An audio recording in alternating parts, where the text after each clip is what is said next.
Hello audience, Mr. Z here. Approximately 24 hours ago, the YouTube channel Vlogging Through History made a video calling us out for a response to a recent video made by Mr. Beat. Knowing that these two are about as chummy as Joe Biden and John McCain, and that Vlogging Through History made responses to my videos in the past, this comes as no surprise. Naturally, a response was in order. I watched the video and I recorded my first impressions, and I've got to say, it may have been even worse than Mr. Beat's video. Now, I haven't been too critical of VTH in the past, but after giving this video a watch, I'm convinced that Vlogging Through History doesn't understand history. Truman specifically resegregated the military.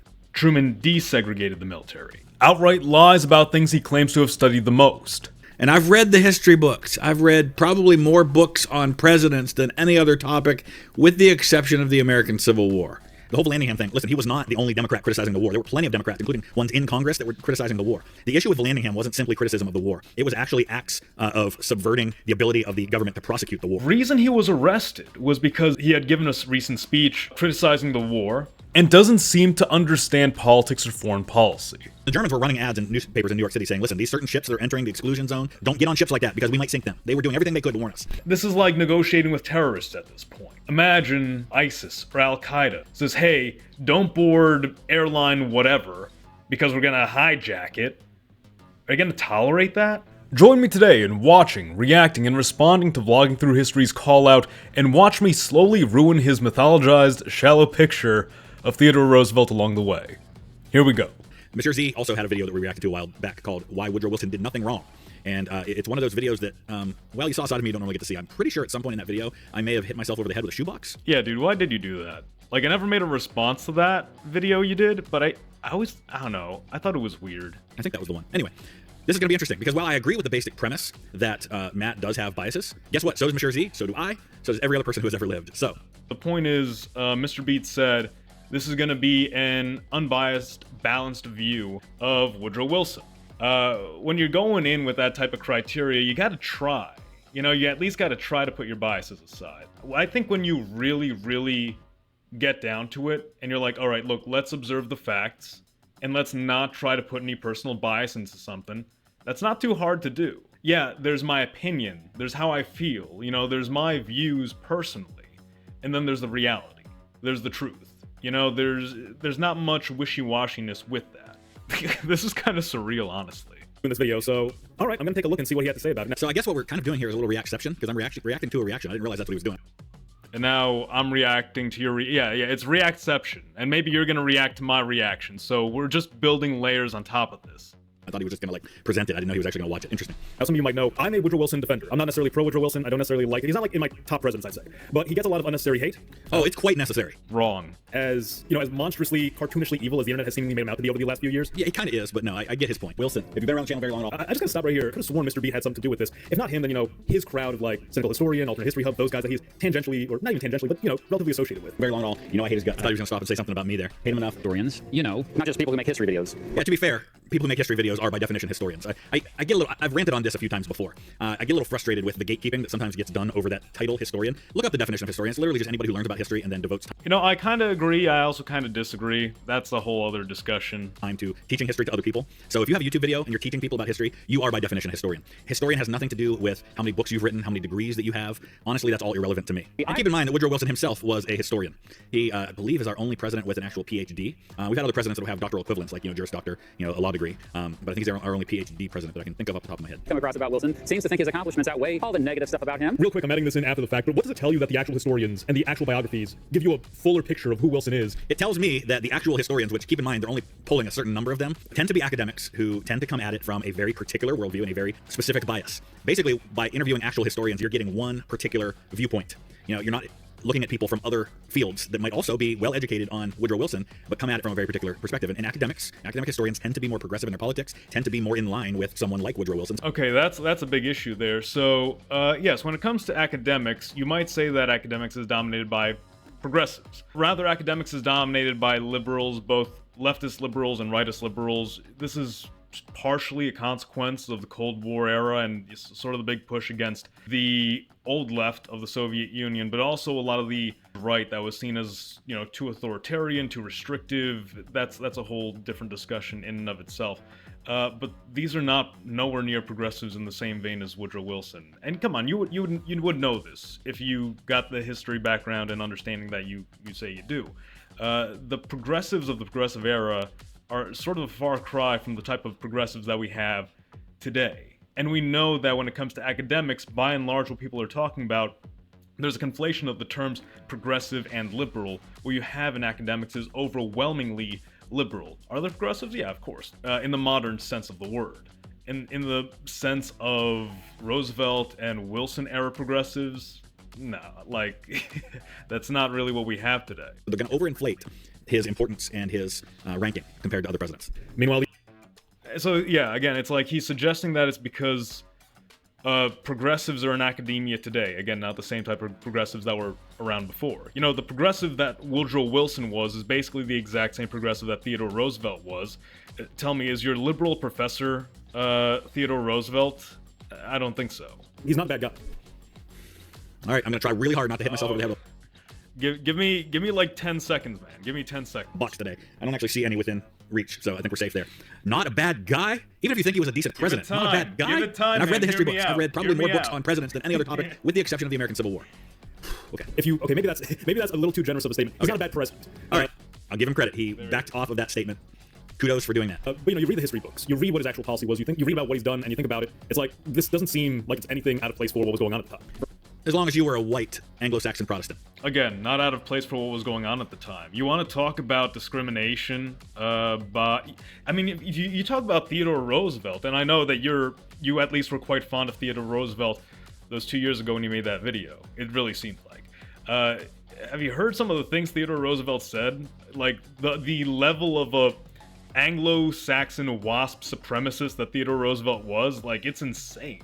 I'm just saying, again, not particularly out of place for the time. I say this as a Catholic Italian American myself. I'm not exactly fond of that. I just recognize that that was what was common for the time. I don't like it, but, you know, that's just sort of what the history was. Do not, because I think the moment at which I beat myself over the head last time was when he said he was no more racist than anyone else at that time. That is absolute 100% BS. Okay, oh man, pal. Oof. Am I gonna have to do the Theodore Roosevelt thing? Am I gonna have to pull out some Theodore Roosevelt quotes on, like, Anglo-Saxon supremacy? It's not pretty. And I will die on that hill. 10-minute video, so we'll probably cover it again later on. But Wilson's own sentiments toward race, I don't think it's necessarily anything that was out of place for the time. Yes, it was. That's why things that he did in his administration rolled back things that had been done by the previous administrations. By the Rolled back. Rolled back is an interesting claim to make. Let's see if he elaborates on that a little bit more, because rollback that's a very specific term, and unless he specifies, like, that's objectively wrong. Wilson furthered what was already going on through the Lily White movement. administrations, by the likes of Grant and Harrison and Garfield and and Roosevelt and others. The things that they had done to advance race relations, to be a more inclusive. Roosevelt did not advance anything insofar as race relations. Yes, there was the famous dinner with Booker T. Washington. What a big show it was. When it comes to the appointments, did Roosevelt appoint African Americans? Yes. Here's the interesting thing, though. He appointed fewer African Americans than the Republican presidents who came before him. Isn't that interesting? This was because of pressure from the Lily White movement. He didn't want to, he didn't want to cause any tension. What the Lily White movement was doing was saying, oh, we want to court the white vote in the South. So to do that, we're gonna slowly sideline the black vote because we just don't need it anymore.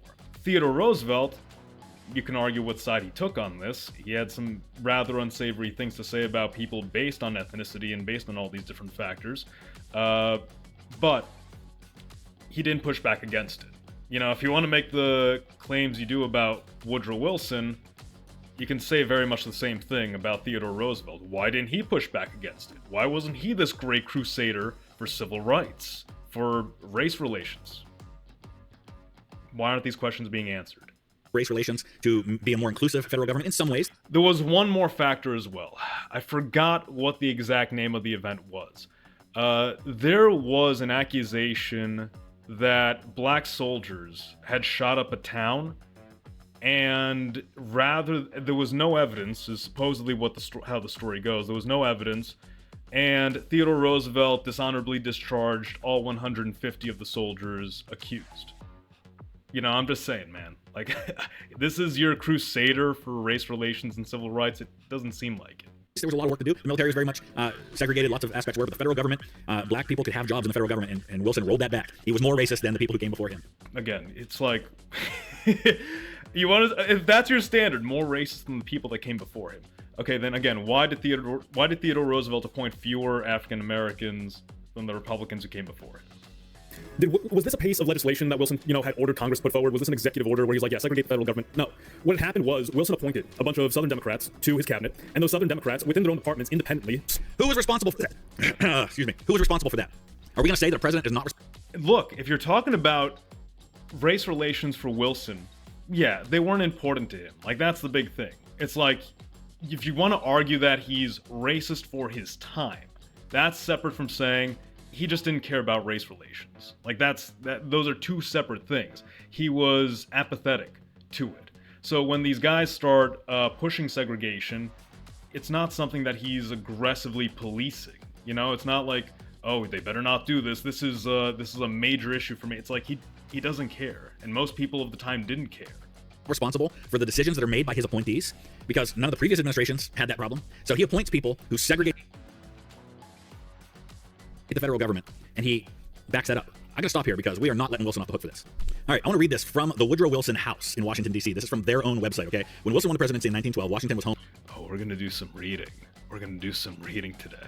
To a growing black middle class, with African Americans making up nearly a third of the city's population. Despite this progress, segregation and racial inequality shaped life in the nation's capital, right? So at that point in 1912, African Americans comprised at least 10% of federal employees, enabling many to pursue professional careers and support a network of educational and community institutions in D.C. So they're making some progress despite the time period that he's referring to. So this is a key moment when you have an administration in position to stem the tide of what's happening in the South, or to embrace it, foster it, make it worse. According to... You're doing some reading. I guess I'll have to do some reading of my own. I do have a couple things here, and I don't have them pulled up online because I haven't watched your video yet. But I do got books right by me.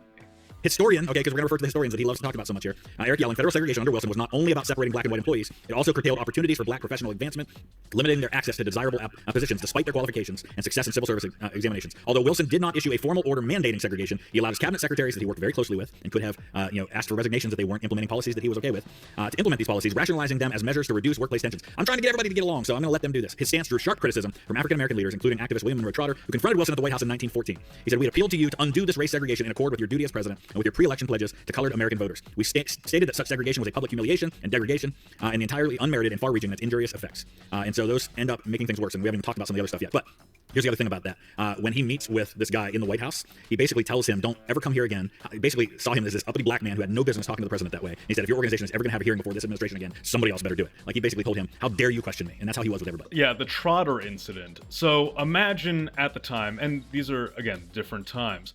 Imagine walking up to the president and demanding that he changes the way that things are going on in the White House. You're making a demand of the leader of the country. It's not gonna go well.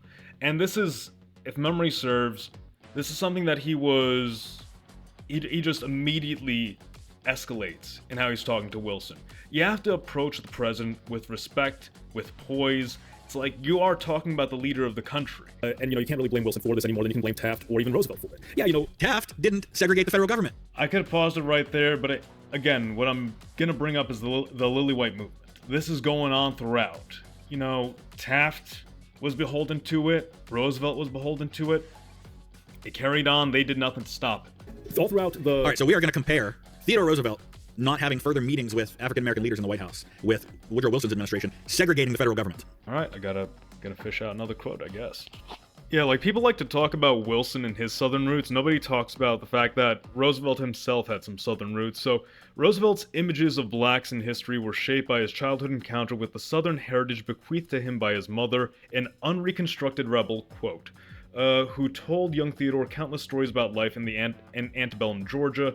Roosevelt always fondly recalled those anecdotes in later life, remembering with special relish the roles of his two uncles in the Confederate Naval Service, who departed for what must have seemed a heroic English exile after the war. In his autobiography, Roosevelt described the Southern heritage of his family proudly in a manner which at once revealed his conception of antebellum Southern life and his fondness for romanticizing the institution of slavery.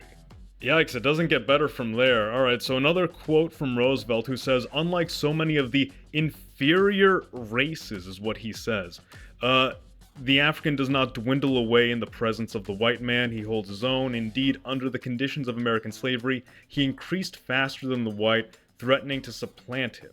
Blacks had actually supplanted whites in certain of the West Indian islands, the young historian reminded his readers. Roosevelt believed that blacks might have supplanted American whites if slavery had not been abolished, and the rate of increase among blacks thus diminished. This guy doesn't seem like so much of a civil rights warrior to me. Dude, I'm not even sure I can read some of this on video without without getting it demonetized. Look, suffice to say, Roosevelt was no angel when it came to civil rights. Was he racist for his time? No. Like, look, that was just sort of the common sentiment of the era. It was a different time. It was very, very much a different time. You had the emergence, and this was even earlier, but more at the state level, of the lily white movement. People talk about a Southern strategy that emerged later on in the 60s, but there was a Southern strategy going on way back when, with the Republicans trying to court the Southern whites into their party, and the way they were doing it. That's not a bad thing. It's only a bad thing if you do it at the expense of African Americans. Doing this is they were... That's precisely what they were doing. To court the Southern whites, they were sidelining the African Americans, dude. Basically discarding the Southern blacks and just the black vote in general. So, what we should say happened under The Wilson... Republicans were already not getting the Southern vote. They hadn't been since the Civil War. And they were trying to win it over. That's what they were doing. That... You're dismissing it by saying, oh, well, that strategy wouldn't work. Well, they were doing it anyway, dude. Wilson's administration is not directly his fault. He didn't do anything to stop it, but neither did any of his predecessors. His predecessors didn't do it. They didn't have to do anything to stop it because it wasn't happening during their administration. Yes, it was, dude. Yes, it was. It wasn't like an outright, it wasn't the Southerners outright segregating the offices, but it was pushing the black appointees aside for more white appointees to curry favor with a lot of the Southern whites. I honestly don't even understand where he's going with this. Like, how do you say... Dude, where are you going with this? Like, I think I'm explaining this pretty clearly. Hey, well, his predecessors didn't do anything to stop it either when it didn't happen during their administration. Yes, it did, dude. Like, when I bring up the Lily White movement, you look like you have no idea what I'm talking about. Like, this is the first time you're hearing about it. This was going on all throughout the Lily White movement at the state level. 10%. At the state level, okay, but you're dealing with state governments, totally different issue. The president doesn't have power over the state governments. And this was occurring within the federal government as well. You know, yes, within the state governments it was more pronounced, but the president was also being pressured because it's like, oh, you know, the people in the party were basically saying, look, we need to try to win over the Southern vote, we need to try to do this, we need to try to do that.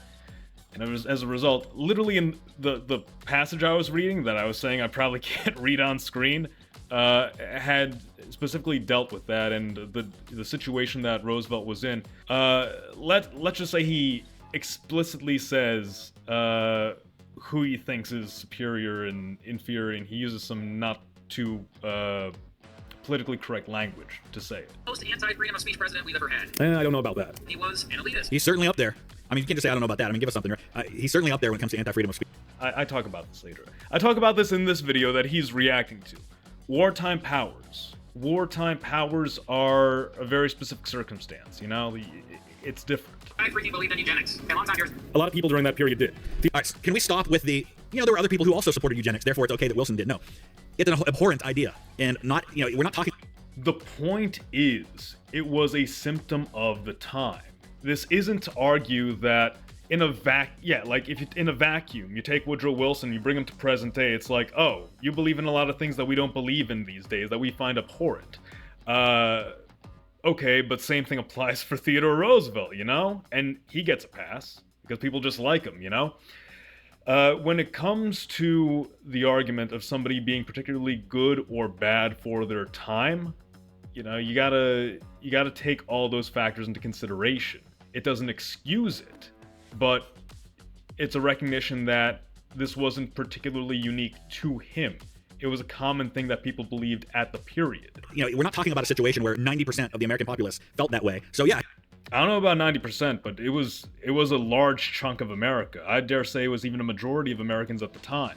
Hey, Wilson was in the vast majority of the American, you know, to say, well, he thought the same way that a few other people did, that doesn't make it okay. Theodore Roosevelt did, William Howard Taft did. It was, again, you're talking about, you have to take... I'd like to see the evidence that Theodore Roosevelt had the same views. So right here we have some more quotations from Theodore Roosevelt. If Americans were to participate in world politics, they must realize that the competition between the races had been reduced to the warfare of the cradle, and that no race had a chance to win a great place unless it consisted of good breeders as well as good fighters. Despite a clear concern for the failure of the upper strata of society to reproduce with the fervor of the lower orders, Roosevelt did not yet despair for the overall condition of the race, while he believed that it might prove very difficult to prevent the higher races from losing their nobler traits and from being overwhelmed by the lower races.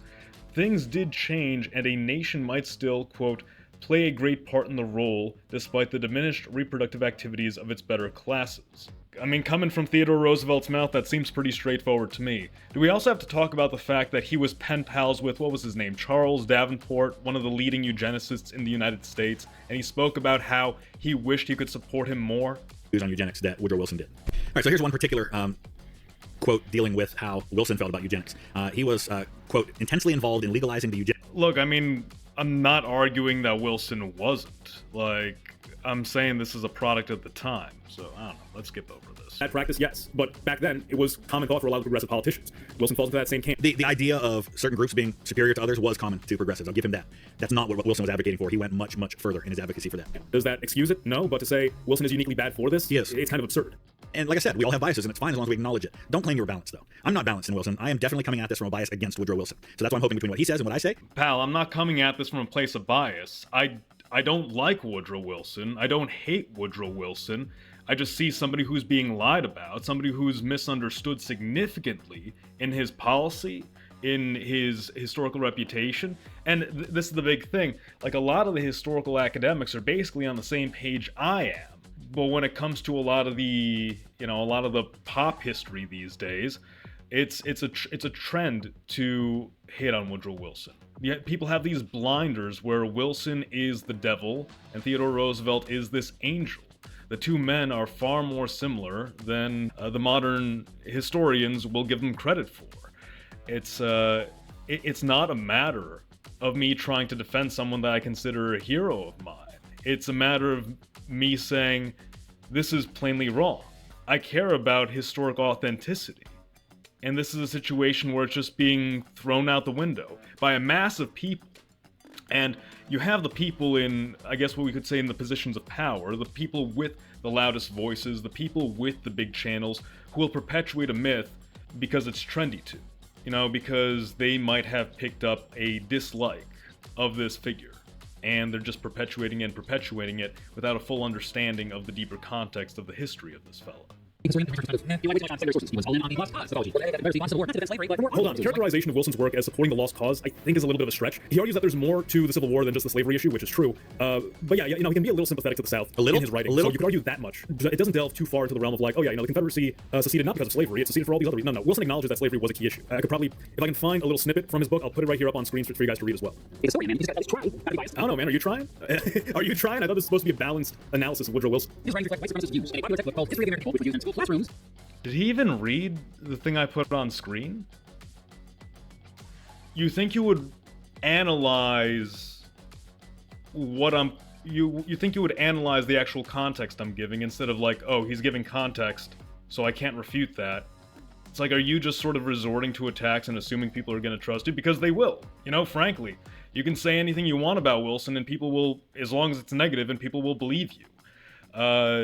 I mean, heck, that's what's going on. So the reason I am reacting to your video is because I have all these comments on my video of people parroting stuff that so far I've been hearing from you in this video, and I don't think they fully understand the topic themselves. They're going to you to reaffirm their beliefs. That's not what we do here. You know, we're talking about actual history here. What he's describing here is motivation. Why the KKK popped up. Why it came into existence. There is no praise here. It's an acknowledgement of what the Ku Klux Klan was. When the Reconstruction happened, you had a lot of the Southerners who again felt like they were being occupied and attacked, create the KKK as a terrorist group to combat the Union, combat the Reconstruction. History has resulted in great men. They weren't combating Reconstruction. They were combating freed blacks. They weren't targeting. Hold on. Let me hear the whole. To an extent, they were fighting against the carpetbaggers and the white Northern Republicans that came down, but that was not who they were targeting. They were targeting both. Yes. You have to understand from the Southern perspective, the freedmen were seen as a part of the Reconstruction, because what wound up happening is the Southerners, because of the law that anybody who provided aid or support to the Confederacy, which was a very general definition, was barred from participating in any politics. So if you sold if you sold some crops or you sold some material to a, not even like a team of Confederate soldiers, but one Confederate soldier, if you had Confederate soldiers who took shelter in your house and you didn't even, you weren't even like willingly doing it, you lose the right to vote. Can't participate in politics anymore. So what winds up happening is the Northerners come down, they coach a lot of the freedmen to vote, a lot of the freedmen get into politics, a lot of the carpetbaggers get into politics. So from the Southern perspective, they're seeing the freedmen and they're seeing the carpetbaggers as one whole single part of the Reconstruction. That's from their perspective, effectively. Okay, all right, Mr. Beat. What does he mean by that? What does he mean by that? Let's hear that clip again. All right, so if we're talking about the history of the United States, a country that historically has been about 9% white, yeah, it's going to be mostly white men who are sort of shaping the history of that. That's fair. Like what? If the history was like 50, but the country is 50% women, and the great people of this country, we don't say half of them were women. So your own argument kind of falls if we're talking about percentages, right? percent about like African Americans and 50% about white Americans. It's like you have overrepresentation there. Okay, we don't have women. Same problem. It's like the pot calling the kettle black right here. I mean, that is an interesting point. The idea of, women not having as prominent a role in history. I think that's an interesting discussion to have. That's it. All this was much in line with what other major presidents were doing. Also, there was that. All right. Do you notice the thing that Mr. Beat does here? Whenever there's an opportunity to attack Woodrow Wilson for something that was a progressive trend or current, I know where he's going here. Of the time, it's exclusively Wilson's fault. Whenever it's an opportunity to praise Wilson, well, that was there. That was just in the progressive current at the time. Yeah, well, and that's exactly what you're doing, but in the opposite way. Every time there's an opportunity to criticize Wilson, you're saying, well, but he was no different than anybody else at the time, even though he clearly was different than most progressives at the time on those things. So you're going to call him out. Clearly different in what ways? Just point it out, because all you have to argue for is the eugenics thing, which Roosevelt, I believe Taft was as well. I'd have to double check on Taft. When it comes to the not exactly being a crusader for civil rights, that's again not too uncommon for the progressives of that time. So what distinguishes Wilson from the other progressives at this point, other than the fact that he was a Democrat? Not for doing it, but ignore the fact that you're doing the exact same thing. Wilson did that, but so did a lot of other progressives. Look, you have to be fair with it. It's like, look, Wilson was a reformer, so were other progressives. Wilson was a eugenicist, so were most of the progressives. Not in the same way, though, and that... See, that's not in the same way, pal. I've pointed that out pretty clearly multiple times throughout this video already. Yeah, I mean, if you don't understand that there's just the similarities that exist between Wilson and the other progressives and how much they do align, I'm questioning how much you actually understand the topics you're talking about. You are watching the part where I literally say, take the good with the bad. Yes, he was a reformer. Yes, he was also a eugenicist. Both of those things were very common at the time for the progressives. I don't see where you're not picking this up. And it's not good history. The good stuff Wilson did, yeah, that was just something all progressives were doing. But hey, Wilson was a eugenicist. Don't look at the other progressives who were also supporting that. No, Wilson specifically. Wilson specifically was the evil eugenicist in a sea of people who opposed. No, that's not how it was. He was also the president of the United States, and no other progressive... So was Theodore Roosevelt.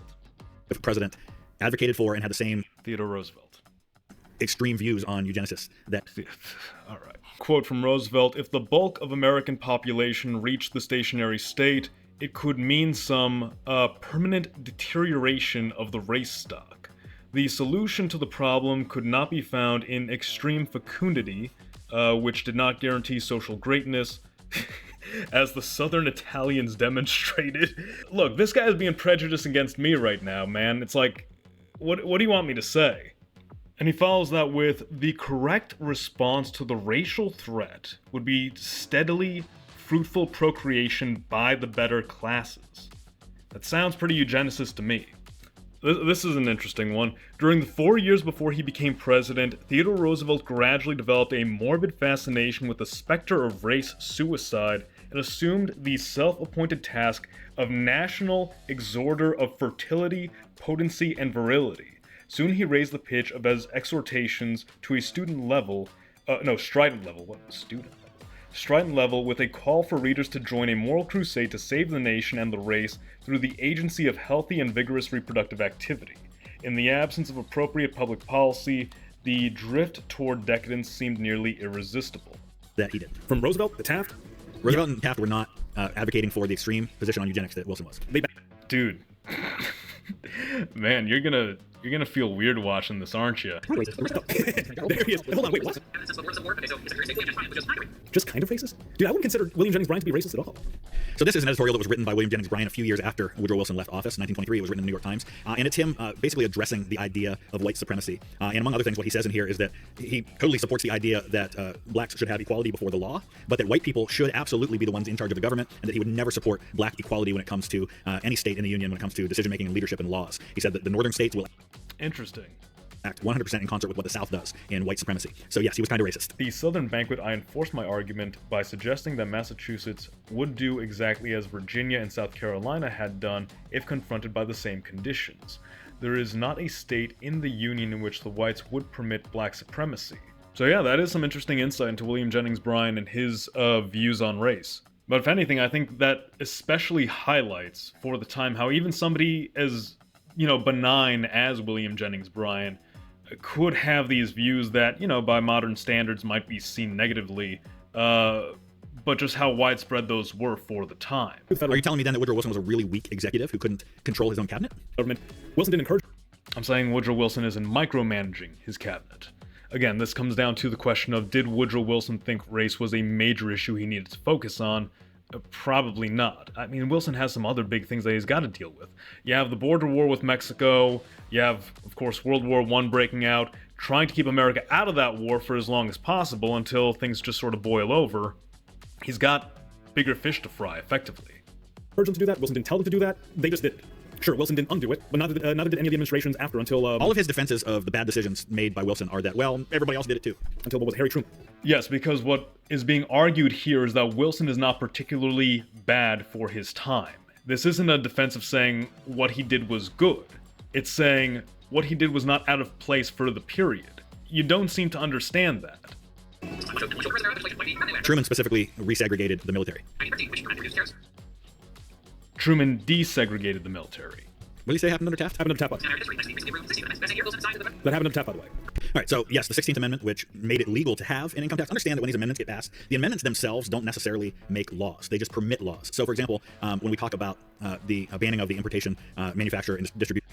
I'm just going to stop you right there. What it all comes down to is the fact that people wanted an income tax. At that point, it became popular enough that Congress passed it, with significant support. Same thing with women's suffrage. These amendments don't just pass out of nowhere. They happen because the public wants them. Congress is able to get enough people together to say, yeah, all right, we'll pass this. We'll make it a part of the Constitution. That's like no small feat. Treating it like, oh, well, the income tax just happened. It just became constitutional. Look, again, this all goes back to the fact that we're talking about currents of the time. What did people want at the time? What was popular with the public at the time? Did our tastes change? Did our perspective and our values change over time? Yes. But we're dealing with what's going on during the period. Yep, so today, it was wrong. That was set in motion by Theodore Roosevelt, by the way. Yeah, and it's 100% true, and I will acknowledge to him that many of these fiscal policies that we're talking about were things that would have been supported by someone like Theodore Roosevelt, who was... All these policies would have been supported by the other progressives. Basically, it's not just the fiscal policies. Just about all these policies are in line with what the general progressives would have supported. Was very progressive on many of those same issues. This was all sort of I mean, this goes hand in hand with the whole, this is the bigger progressive trend. Yeah, Wilson did some good stuff insofar as cracking down on big business, but it was building on sort of what was laid down by Theodore Roosevelt in the past. And Taft. The same thing with the national park stuff. He's 100% right on that, and I will acknowledge that. And I know there are many people, especially conservative folks, who tend to be very critical of Wilson and some of those things. And you can be critical or not, but I don't think those policies make Wilson any different than, say, someone like Theodore Roosevelt or Franklin Roosevelt, for that matter, in terms of progressive, financial, fiscal, kind of policies. So I'm not gonna say those things make Wilson a terrible person, even if you disagree with his policies. They're not unique to Wilson. People think that was Theodore Roosevelt. Roosevelt reserved the lands. Wilson. This is what you and what Mr. Beat don't get, and what a lot of people don't get, is that it's not just these relatively benign policies that, benign is the wrong word, but these innocuous policies that people don't really care about, that they're little talking points people like to throw around. When it comes down to the bigger picture, Wilson, Taft, and Theodore Roosevelt were pretty much aligned on the majority of policy. And I don't see how you guys don't get that. By that time, World War I was beginning to pressure terrifying the world. Wilson and British military were deeply divided into views declared Charlie basically saying United States would take sides in war. Charlie was And it's important to point out that had Theodore Roosevelt won the election of 1912, he would have been much more hawkish on getting involved in World War I. My issue with Woodrow Wilson is not his neutrality, it's how quickly he shifted from that neutrality the second he got elected to a second term.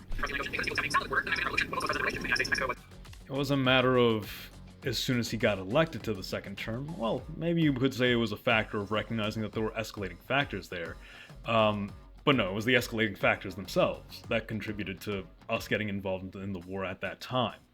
Well, that was an idealism that didn't pan out, so what winds up happening, because understand that there was a lot of instability here that was threatening, well, Americans directly as well as American interests, because you had American... I 100% agree with him on all of this. I know I've been super critical of him to this point in the video, but he's absolutely right on how he's kind of framing all of this, that Wilson came into what was already a pretty big mess in terms of our relations with Latin America and the aftermath of the Spanish-American War and what was going on, and Wilson tried some things that didn't necessarily work, and then tried some other things that are kind of precursors to the modern American way of doing things in the 20th century. Businesses propped up in a lot of the Latin American countries, and they were being attacked. So, of course, Wilson intervenes, restabilizes things, and, you know, people give him a lot of blame for it. This is just like a bigger issue that was transcending not just his presidency, but, you know, that whole early 1900s era.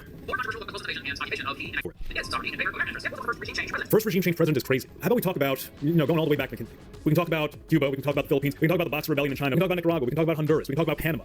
He's right. He's right. I feel like Mr. Beat doesn't even know what he's talking about here. He just wants to throw and hurl insults at Wilson.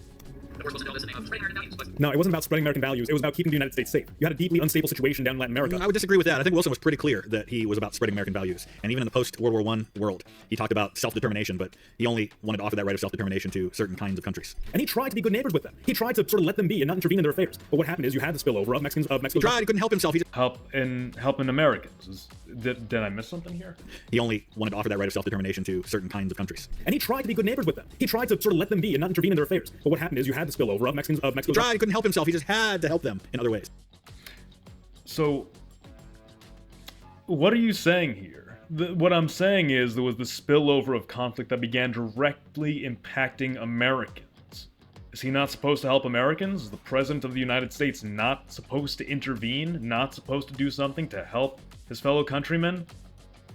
Like, what are you getting at here? And he just said there, among the parts that I could actually catch, was that he said Wilson kept the U.S. out of war, and supposedly he felt he had no choice by 1917. So he's kind of given Wilson the benefit of the doubt there, that public sentiment had changed, and he just kind of went with it. Well, also, I'm not going to be that generous to Wilson. You campaigned in 1916. Your main campaign was he kept us out of war. And then just weeks, literally less than a month after you take office for your second term, you're pushing for a declaration of war. You know, if your whole stance was you're about peace, you're keeping us out of war, then there was nothing that was changing in early 1917 that hadn't gone on during your first term. The Lusitania was all the way back in 1915, before the 1916 election, before that campaign. You know, yes, unrestricted submarine warfare started up again, but it had already been going on before. So nothing new was happening that you couldn't have still argued, I'm going to keep us out. Nothing new was happening. The opening of unrestricted submarine warfare is basically like the violating of a ceasefire. What was it? I think it was a few hundred Americans had been killed already by that point, a couple dozen ships, and maybe a couple dozen is wrong. Somewhere around 20 ships were destroyed. There were, I don't know. You'll comment on it when I say it in this video, I'm sure. Okay, so there's a bit to unpack here. So yes, Wilson did not want to get us involved in the war. Wilson was the peace candidate, but you have to understand what led up to that situation. Germany had sunk, what was it, about 20 ships, killed hundreds of Americans. There were But that happened earlier. Like I said, 1915, the Lusitania is one of the things we always point to. I'm not talking about the Lusitania, I'm talking about unrestricted submarine warfare in general. And the restarting of unrestricted submarine warfare, what that meant. How it meant a violation of basically a ceasefire. Hey, you've killed a lot of our citizens already. Stop it, cut it out. Okay, we'll stop. Now we're going to start it up again. How do you respond to that? How else are you supposed to respond to that? It's been one of the reasons the United States got involved in the war. That happened in 1915, not 1917. Been terrorist attacks on U.S. soil in New Yes, but when was unrestricted submarine warfare started up again? Jersey and in New York? Yeah. Of course, there was attempting to get Mexico involved in the war, which realistically they couldn't do, but we already... No comment on the terrorist attacks? No comment on the German terrorist attacks? We had a situation with Mexico being unstable. We didn't need them spreading that more aggressively across the border, and, you know... But to me, that's not the kind of thing you couldn't have found a resolution for. If it hadn't led you to war at that point, there was no reason that the Zimmerman telegram should have been a reason to go to war, except that it galvanized... It's instigation by Germany. It's a show of aggression. Germany wants to harm us. How much of this can we put up with? Between the terrorist attacks, between our ships being blown up, between our citizens being killed, now instigating war with our southern neighbor. And this goes back to the make the world safer democracy argument. Again, the democracy that's being referred to there is us. We are the democracy. The world must be made safe for us. We want to be neutral. If we do not stand up for ourselves, if we do not make a show of force, and show. Are we just going to let ourselves be pushed around by Germany or France or Britain over and over and over again? We want to be left to our own devices here in this corner of the globe. If you attack us, there's going to be repercussions. It's a simple message. Which then led him, if you are a strong leader and you feel that peace is the way, American perception changing shouldn't necessarily have been what pushed you over the edge. So he's arguing not bending to the popular tide, but there's also the realpolitik aspect that I just brought up. How many times can you let another country push you around before you say, all right, look, I got to do something about this? Otherwise, you're just going to keep pushing me around forever. It can't carry on.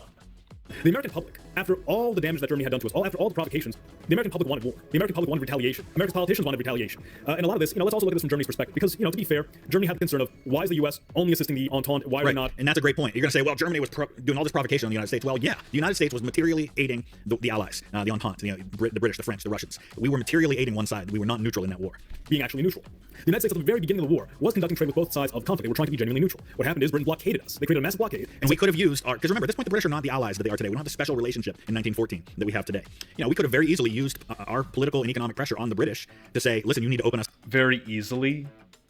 You're thinking of the United States as it is today as a superpower. Britain at the time is the global naval power, and they've blockaded us. What are we gonna do? Yeah, we have a pretty strong navy, but genuinely, what are we gonna do in this situation? If we cannot trade with Germany, if Britain is allied with, again, Germany has half of Europe, Britain has the other half of Europe. Who are we supposed to trade with now? This is not a good situation for us. How much leverage do we actually have? Heck, we don't even have a particularly strong military at this point. But we didn't do that. We were very clear on which side we were a part of from the beginning. Well, look, you can trade with us or you can trade with no one. What are we going to do? Are we going to start a war with Britain? Are we just going to stop trading and thus cripple our economy? Are we just going to harm ourselves? So what, to me, it sounds like he's advocating for is weakness on the part of Woodrow Wilson. And yes, again, I am biased against Woodrow Wilson. So hear everything I'm saying from that bias. This is what it ultimately comes down to. So you're recognizing it. You recognize it. Take what you just said, flip it against Germany. Flip against Germany. The difference is, if we were to, say, align with the Central Powers, what could we do? It would be, maybe we could run Britain's blockade. Maybe we could try to provide aid to the Germans and try. But what you're essentially advocating for is participation in the war on the side of Germany at that point. Do you want to jump in on Germany's side and, try to swing things over that way? What could we do? Maybe we could invade Canada.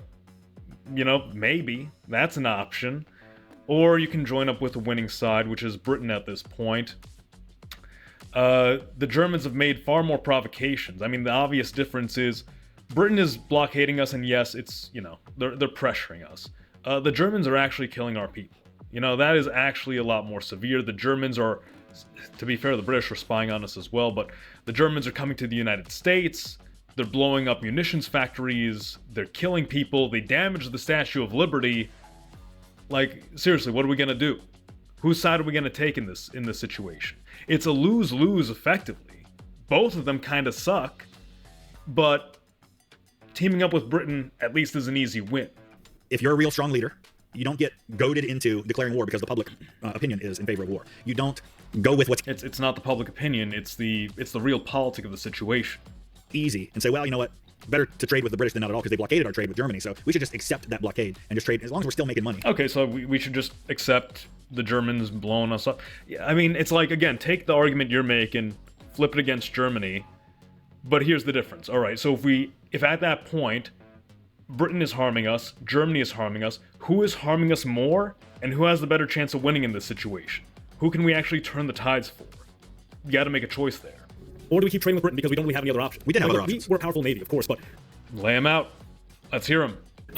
Britain is the superpower of the time. Britain is the world power. They have the world's strongest navy. What are we really going to do? Here's the thing, too. Yeah, Britain caused some damage to it. They have the world's strongest navy, but just because our navy's not as strong as theirs, but guess what? The United States Navy and the German Navy together would have whooped on Germany, or would have whooped on the British, because the German Navy was pretty darn close. In fact, I want to show you this. Here we go. So here's navies in 1914. Wasn't there a situation where the British basically bottled up all of Germany's major battleships in the... I'm forgetting my geography right now. Which is why Germany was resorting to submarines, because it was the only way they could actually bypass Britain's blockade. German Americans make up the largest single group of immigrants to the United States. There's a strong German American population who would have gladly seen the United States side with Germany in that war. But they weren't killing Americans the same way the Germans were. So again, I think this is interesting too, because he's making the argument for getting involved in the war, but he wants to get involved. Oh yeah, if we got involved for the other side, things would have been much better. Come on, pal. The Germans were running ads in newspapers in New York City saying, listen, these certain ships that are entering the exclusion zone, that are carrying munitions like the Lusitania clearly was carrying weapons of war and things for the material war effort, don't get on ships like that because we might sink them. They were doing everything they could to warn us. This is like negotiating with terrorists at this point. Like, imagine, I don't know, ISIS or Al-Qaeda says, hey, don't board, airline whatever, because we're gonna hijack it. Are you gonna tolerate that? Hell no. Take. I don't think it was right for Britain to do that. In fact, I think that should have sabotaged the American-British alliance relationship moving forward into the future. Like, they acted in bad faith and tried to manipulate us. But, given the situation... I don't blame the British for doing that either, because, they were doing what they felt was in their best self-interest, and that's what all countries were doing. Who are you going to side with, the British or the Germans? Neither. So, neither. That's the point. He kept us out of war means you don't side with either. Then there's this aspect of it of being a moral crusade, the British or the Germans. Neither. So, neither. That's the point. He kept us out of war means you don't side with either. Then there's this aspect of it of being a You're not being realistic at that point. Moral crusade, the world must be made safe for democracy is taken out of context. When Wilson is talking about this, the democracy he's talking about is the United States. He's saying the world must be made safe for us. We tried to be neutral. We tried to just conduct trade with both sides. We were pressured by the British. Yes, it is, dude. Read the full context of it. And then maybe you will. We'll see. If you look at what happens after the war's over and the way he advocates for self-determination for these European nations and things like that, he was not saying the world must be safe for American democracy in the United States. He was talking about democracy. Hold on. You're talking about the 14 points. Let's pull up the 14 points right now. Point 1, open covenants of peace, openly arrived at, after which there shall be no private international understandings of any kind, but diplomacy shall proceed always frankly and in the public view. Basically, no secret alliances. 2, absolute freedom of navigation upon the seas outside territorial waters, alike in peace and in war, except as the seas may be closed in whole or in part by international action or the enforcement of international covenants. Basically saying, if we want to trade, let us trade. Don't blockade us. Don't blow up our ships. Point 3. The removal, so far as possible, of all economic barriers and the establishment of an equality of trade conditions among all nations consenting to the peace and associating themselves for its maintenance. Basically, free trade. 4. Adequate guarantees given and taken that national armaments will be reduced to the lowest point consistent with domestic safety. So, basically, non-proliferation. 5. A free, open-minded, and absolutely impartial adjustment of all colonial claims based upon a strict observance of the principle that in determining all such questions of sovereignty, the interests of the populations concerned must have equal weight with the equitable government whose title is to be determined. So basically saying, if a population is being subjugated, we're going to give them a right to self-determination. They can have a nation-state if they so choose. But it says right here, equal weight with the equitable government whose title is to be determined. Meaning, if they want to be a part of some type of conglomerate, like Czechoslovakia was, they're free to do that. You don't have to have purely nation states, you can have composites. If the people of Austria-Hungary want to remain one people, they had a right to do so. And that's brought up again here when we're gonna, what point is this? Point 10, so we'll get to that in a bit. Point 6, the evacuation of all Russian territory and such a settlement of all questions affecting Russia as will ensure the best and freest cooperation of all the nations of the world in obtaining for her an unhampered and unembarrassed opportunity for independent determination of her own political development and national policy. Institutions of her own choosing, and, more than a welcome, assistance also of every kind that she may need and may herself desire. The treatment accorded Russia by her sister nations in the months to come will be an acid test of their goodwill and of their comprehension of her needs as distinguished from their own interests and of their intelligent and unselfish sympathy. So basically, Russia's divided, Russia's in a state of civil war, there's powers trying to stabilize things. Wilson is saying, look, let the Russians settle this situation on their own. Whoever comes out on top, we're not going to try to intervene and topple them. It's just the way the conflict's going to end. Point 7, Belgium, the whole world would agree, must be evacuated and restored without any attempt to limit the sovereignty which she enjoys in common with all other free nations. No other single act will serve as this, will serve to restore confidence among the nations in the laws which they have themselves set and determined for the government of their relations with one another. Without this healing act, the whole structure and validity of the international law is forever impaired. Basically, let Belgium be independent. Point 8, all French territory should be freed and the invaded portions restored, and the wrong done to France by Prussia in 1871 in the matter of Alsace-Lorraine, which has unsettled the peace of the world for nearly 50 years, should be righted in order that peace may once again be made secure in the interest of all. Germany, give France back Alsace-Lorraine that you took during the Franco-Prussian War. And yeah, just evacuate all territory that you've occupied in France. Point 9, a readjustment of the frontiers of Italy should be effected along clearly recognizable lines of nationality. This was one of the main reasons the Italians were fighting. They wanted more territory that they saw as being ethnically Italian, as well as historically Italian. That's where one of the big divides were. There was a sense that some of this territory that was, I believe, Croatian at the time, should be a part of Italy. Naturally, the Croats that were living there were like, no, this is part of our territory, and there was a dispute there. Point 10, the people of Austria-Hungary, whose place among nations we wish to see safeguarded and assured, should be accorded the freest opportunity to autonomous development. Basically, the people of Austria-Hungary are no longer subject to the Habsburgs. They get to choose what their path is. 11, Romania, Serbia, and Montenegro should be evacuated, occupied territories restored, Serbia accorded free and secure access to the sea, and the relations of the several Balkan states to one another determined by friendly counsel along historically established lines of allegiance and nationality, and international guarantees of the political and economic independence and territorial integrity of the several Balkan states should be entered into. Basically, same principle here. No, that was point 11. Point 12, the Turkish portion of the present Ottoman Empire should be assured a secure sovereignty, but the other nationalities which are now under Ottoman rule should be assured an undoubted security of life and an absolute unmolested opportunity of autonomous development, and the Dardanelles should be permanently opened as a free passageway to ships and commerce of all nations under international law. Once again, we have this sense of sovereignty, self-determination, and free trade. These are just the features here. 13, an independent Polish state should be erected, which should include the territories inhabited by indisputably Polish populations, which should be assured a free and secure access to the sea, and whose political and economic independence and territorial integrity should be guaranteed by international covenant. So effectively, Poland gets a right to self-determination as well. It used to be a country, it was torn apart by Prussia, Russia, and Austria, so let's bring it back and let's make sure that its security is guaranteed. Final point, 14. A general association of nations must be formed under specific covenants for the purpose of affording mutual guarantees of political independence and territorial integrity to the great and small states alike. Effectively saying, we're going to have an international body for mediation.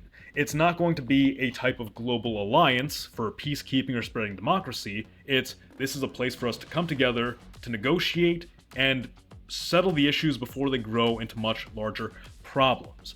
When you're talking about reshaping the world ideologically, so what, self-determination is like a big issue. It's one of the key drivers in this conflict, and one of the key issues facing Europe. Nationalism was the main issue here. The Serbs, the Bosnians, the Austrians, you're talking about the catalyst of the conflict there. What he's doing is diffusing a lot of the problems that exist there.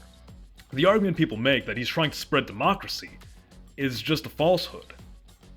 So most of the people they killed before the 1916 election, not after. Again, it's the key thing there is the reopening of unrestricted submarine warfare and the threat that all those people we killed before, there's going to be more on the horizon. Don't involve us. It's not. They said we were just involved. Because we had to get involved. The point of Wilson's piece is this is going to make sure that we don't have to get involved anymore. Will we be involved in the mediation? Sure.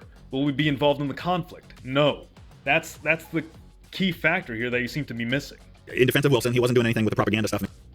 Yeah, you took issue with me like not commenting on the positive stuff. That's because a lot of that stuff was true.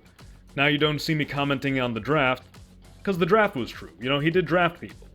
And as you said, most of the countries at the time were. So look, if I'm not commenting, it's like, okay, what he's saying isn't necessarily wrong. Why am I going to push back against it? Just because it's good or bad, that's not the key thing. It just happens that a lot of the stuff he makes up, a lot of the stuff that he's wrong about, are the negative things. Whenever he puts it out, it's like, yeah, that happened. I'm not going to push back on that. I'm not going to have some type of comment to make about that. It's just, yeah, it is what it is. I guess I'm sounding a little like him in that, right? Like that everybody did it, but I don't necessarily see those kinds of things as evidence that Wilson was bad. And I don't know that Mr. Beat's claiming that. These, on the other hand,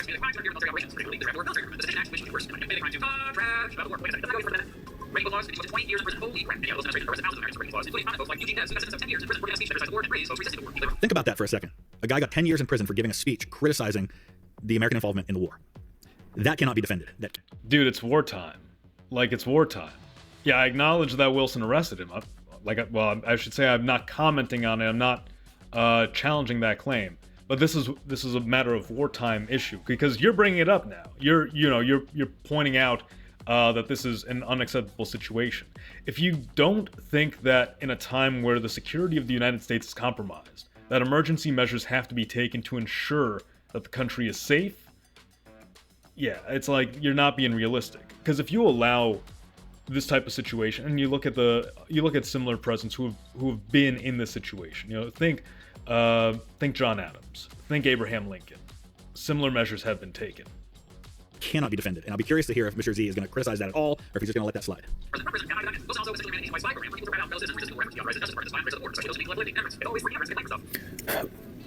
Maybe this is a whole other discussion to get into, but you have to understand that when the country is at war, wartime measures are important to be taken. Literally it's what I'm saying. Wartime measures, yes. But arresting people for criticizing the war? No, that is not a necessary wartime measure. How do I know that? Because it happened during other wars and we didn't round people up for it. We didn't round up. I mean, you could argue, well, yeah, we kind of did. I mean, in some cases, in later wars. But guess what? People protest during war, and it's okay if they do that, and we have to allow. Yeah, dude, during wartime, these types of things are going to happen. Because if you allow for people to foster dissent, you got one guy giving a speech, and then you got 10 guys giving speeches, then 100 guys giving speeches, and before you know it, you got an insurrection. You can't afford to have a fight abroad and then a fight within the country. And, that's not even just like World War I. That's talking about something like the Civil War. You have conflict against the South. If you have conflict in the country, it's no good. You can't afford to have the situation where the security is going to be compromised. Allow that. We have to allow that kind of dissent, as long as it's vocal protest and not, supporting subversion and acts of sabotage and those kinds of things. That's a different thing altogether. Security of the country. You have to understand that motivates it. You have to understand that during wartime is a very sensitive time. Wartime is very sensitive. Something like that is tantamount to yelling fire in a crowded theater. Well, what do you think is going to happen? Let's not be naive here. The things we say can absolutely have consequences. You can say something. You can say something over and over and over again, and eventually, something might happen. You gotta be cautious about that. And during wartime, you can't blame people. You can't blame leaders like Lincoln, like John Adams, like Woodrow Wilson, for seeing the threat there. And I remember in this video, I'm about to get into, some of the chaos that was unfolding at home. The country. Mr. B, I don't think you at all would be critical of the wartime measures that Lincoln took up on the country. This is something I was actually wrong about. So people have brought up to me that Mr. Beat is critical of the wartime measures Lincoln took. Nevertheless, you would have to be very naive to think that not taking up those wartime measures is acceptable. Like, you wouldn't be able to run. You would lose the war, basically. You would lose the war. You would be in a very dangerous situation. Country was at war, suspending habeas corpus. What was it? That one fella, this politician from Ohio, that Lincoln actually had deported to the Confederacy for criticizing the war. Yeah, it wasn't the whole Vallandigham thing. Listen, he was not the only Democrat criticizing the war. There were plenty of Democrats, including ones in Congress, that were criticizing the war. The issue with Vallandigham wasn't simply criticism of the war. It was actually acts of subverting the ability of the government to prosecute the war. He was actively undermining the government. He wasn't just speaking against it. Totally different thing. That's why Vallandigham is unique, even though there were plenty of other Democrats that were doing similar, that were saying things that he was saying. Wait, in what way?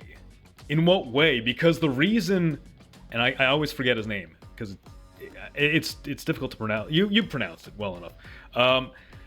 The reason he was arrested was because he had given a recent speech criticizing the war, which was interpreted as being sympathetic to the Confederacy, and that was the justification for him being arrested. It wasn't simply criticism of the war. It was actually acts of subverting the ability of the government to prosecute. In what way? What was he doing exactly? The war. He was actively undermining the government.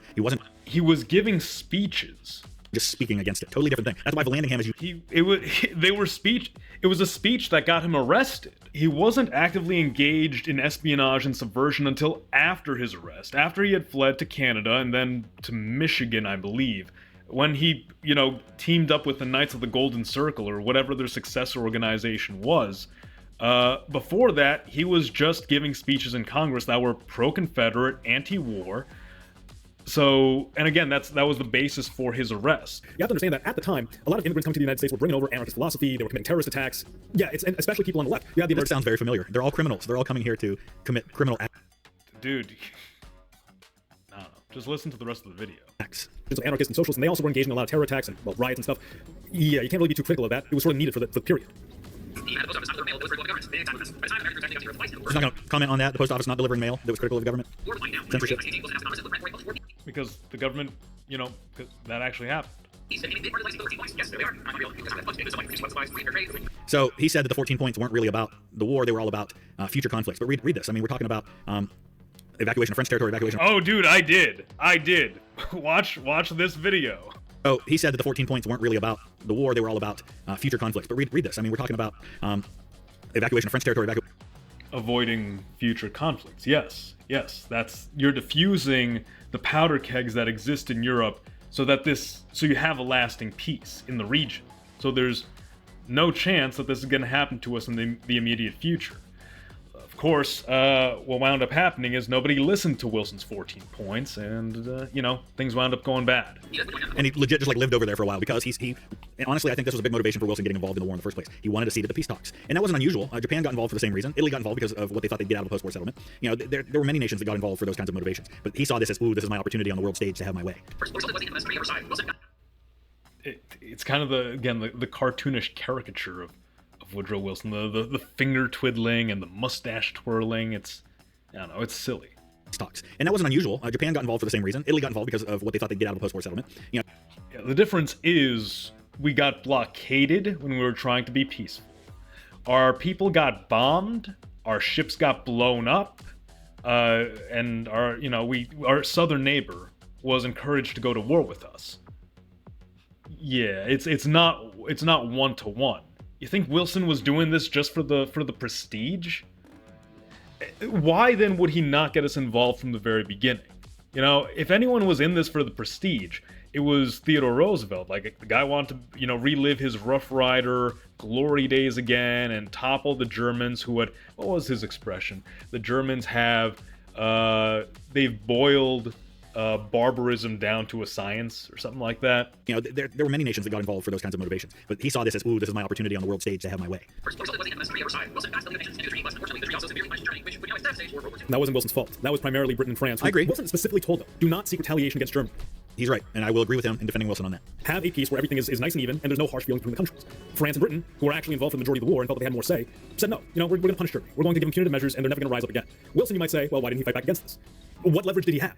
Heck, again, what I keep hearing over and over again is there was nothing Wilson can do. I mean, we're painting him as this weak, ineffectual leader. He couldn't control it.